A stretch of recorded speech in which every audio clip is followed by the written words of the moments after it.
Hello everyone, I'm Andy from the Pixel Pub and I'm here to talk about Cathy's top 10 games she played in 2025. Okay, with Cathy's list, it's a little bit different than the way I do my list. I have two separate lists. The one I've already put up of games I played in 2025 that did not come out in 2025, and then I'll have a list on Christmas Day, hopefully, of my top 10 games of 2025 that came out this year. Cathy made a list, and they're kind of dates that came out all over the place. So these are the games she played this year that she liked the most. So let's get into it. Okay, number 10 is Coffee Talk. Let's see here, we got a 2-in-1 double pack, Coffee Talk and Coffee Talk Episode 2, Hibiscus and Butterfly. This is on this list because of Episode 1 specifically. Coffee Talk is one of those visual novels, I guess, where you make coffee for people and they tell you your problems. And there's a story and it gets emotional and stuff. I don't know. Yeah, I don't know. I haven't played it. That's not really my type. Not really my type of game. But over the past year or 2 years, Cathy's been playing a lot of these types of games with Valhalla and stuff like that. Cyber Taxi, Neo Taxi, all kind of in that same vein. Neo Cab, that's what it was called. But yeah, if you like those types of games and haven't played Coffee Talk, give it a shot. All right, number 9, something she's been playing for the past few months here, is Date Everything. This is a game that came out this year. And I guess I don't need to really explain it any further than the title. You date everything. You can date a door, you can date a bed, you can date a toilet. Seems like all your little household objects in this person's house become personified, and it's supposed to be funny and stuff, right? She thinks it's very funny. I don't know. I guess it's a dating sim, sort of. I guess. I don't know. Have you dated anybody yet? Or you just talked to people? So you're having conversations with these inanimate objects come to life, and the choices you make are, they determine how you feel, how the characters feel about you. So yeah, this game got a lot of buzz when it first came out. That's pretty cool. It's a very unique concept. So yeah, that's number 9. Okay, if you watched my video that I put up about my top 10 games that I played this year that didn't come out this year, there was a lot of Trails games on there because I was going through my Trails journey. I played a bunch of Trails games for the past year and a half. Cathy's been on a little mini Trails journey herself. And there are a few Trails games on this list. Starting with number 8, Trails of Cold Steel 3. This is the Trails game where, spoilers, Raiden becomes a teacher.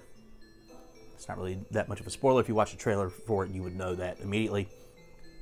Why is 3 on your list? Yeah, 3 was kind of my least favorite of the Cold Steel ones. They talked a lot in this game. This is the one where they was over the edge, and it was a lot.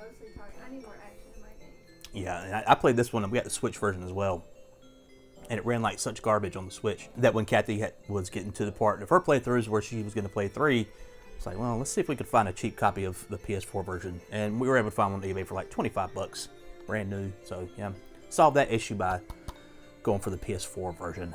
Yeah, and I don't know. I guess this is on your list because it was continuing the Trails journey you were already on, and you like the Trails games. That's what I would guess. They're comfort food. They're like meat and potatoes. This is the, to me, and I guess to Cathy as well, this is the most talky Trails of Cold Steel game. So if you're playing through the series, just know that going in. Okay, number 7, and this is awfully low, I would say. Sea of Stars on the Switch. We got the IM8-bit version here. Something just fell out of it. It's a poster. When I did my list, I think this came out in 2023. I believe this was number 3 on my list of 2023 games. Why is it so low? She got the bad ending. That's why it's low. So she says it's so low on the list because she got the bad ending, and that sucks. I didn't even know there was a bad ending. I was like, yeah, that dude comes back, right? It's like, no, not in my ending. But yeah, this is a fun turn-based RPG that's really drawing on like the Final Fantasy VI's and the Chrono Triggers and the Super Mario RPGs of the world. It does have the combat where you have to hit the button, the time attacks and time defense and stuff like that. It's just a gorgeous art style, great soundtrack. Just a fun all around. If you're into turn-based JRPGs, especially of the vintage era, please check out Sea of Stars. You cannot go wrong with it. Okay, number 6, we got another Trails game here. It's Trails of Cold Steel 2. See, we got the European version here, Peggy 12, because this game got expensive. They might have done a reprint since we bought this, but I'm not sure. But it works just fine on a US PS4, and it just works. So this is interesting because I think this is my favorite Trails of Cold Steel game. I think 2 is my favorite. So this is on the lower end of the Trails series for her because she did get stuck for a very long time. Because I had this I bought for her a long time ago, and she just got stuck in one of the second boss battles or something. It was like, what? And once I got on my little Trails train there, she wanted to get on it too, and went back and beat that boss and finished the game. She said that she wasn't really a big fan, I guess, of the new characters. Are the new characters? I like this one a lot because it kind of takes the first formula and kind of turns it on its head. It is a direct sequel to one. One is a certain way, and it immediately picks up from there. And you basically have to go through and do this little mission of collecting all your classmates and stuff like that. I thought it was a lot of fun, especially coming off the first one to kind of be a little bit different. That's number 6, Trails of Cold Steel 2. All right, sticking on the Trails train here, the last Trails game on the list is Trails of Cold Steel 4 at number 5. Why is this the highest Trails game on the list? I guess, but at this point she'd gotten to the new Class 7, and there was a little bit less talking, maybe a little bit less talking. There's a lot more. There's a bit more variety in this game. There's like this weird Tetris attack type of game you could play with people over your phone. It's fun. It's a fun little thing, and it's the big culmination of Ring's story and mixing in with Lloyd and Estelle in there as well. And it's the most recent game she's beat. I imagine that's why it's so high on her list, because she's beat it a few weeks ago. So yeah, Trails of Cold Steel 4. It's a fun time. Okay, this is future Andy from when we recorded Cathy's top 10 games that she played in 2025, because I completely skipped over number 4, because number 4 was a game that we do not have physically. I don't believe it's available physically. It is Infinity Nikki, which is a free-to-play game that Cathy played on the PlayStation 5. I don't know if I know too much about it, so Cathy's going to tell me right now. Okay, Cathy said it's one of the most beautiful games she's ever seen in her life, and she really liked the dress-up aspect of dressing up. I guess the main character's name is Nikki. It has to be, I imagine, because of that name. And it had a fun story and fun side quests, and just a good overall vibe. She got a lot of play out of it. It being free to play, she did not spend any money, is what she says, but I don't believe her. I didn't. She had to spend some money for that. Much fun. She said she wants to spend money on it, but she hasn't, and she feels bad for not spending money on it because it was a good time for her. So that's number 4, Infinity Nikki. Okay, number 3 is Low. It is Expedition 33. Maybe she put it at number 3 because there's 2 3s already in the title. This game is freaking amazing. As we're recording this, the Game Awards are tonight, but by the time they go up, by the time this video goes up, they would have already happened. Where Expedition 33 is nominated for like 12 awards, including Game of the Year. I think it's going to win Game of the Year. Check out my video about that. See if I was right or not. But yeah, this is a fun French JRPG, an FRPG, if you will, where they take the stuff from like Super Mario RPG and Sea of Stars, where you have the timing mechanics of blocking and doing more damage and stuff like that, and really just spread it out as much as they can. This game has a ton of different systems going on. Each character does different things. You got the Pictos that do different things, where you can just break characters and make them just all out attack powerful, just gods basically. It's amazing, and it's not super long. I think we both beat it in around 30 hours or so. So just an amazing time. It is well worth the hype. Amazing music. Why is it not number 1? She said there was something missing. It's still pretty high.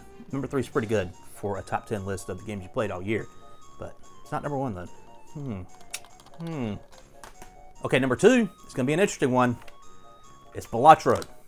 Now, for eagle-eye viewers who have watched these videos in the past, especially Cathy's top 10 games of 2024, you would know it was number 4 on her list last year, and now it's number 2.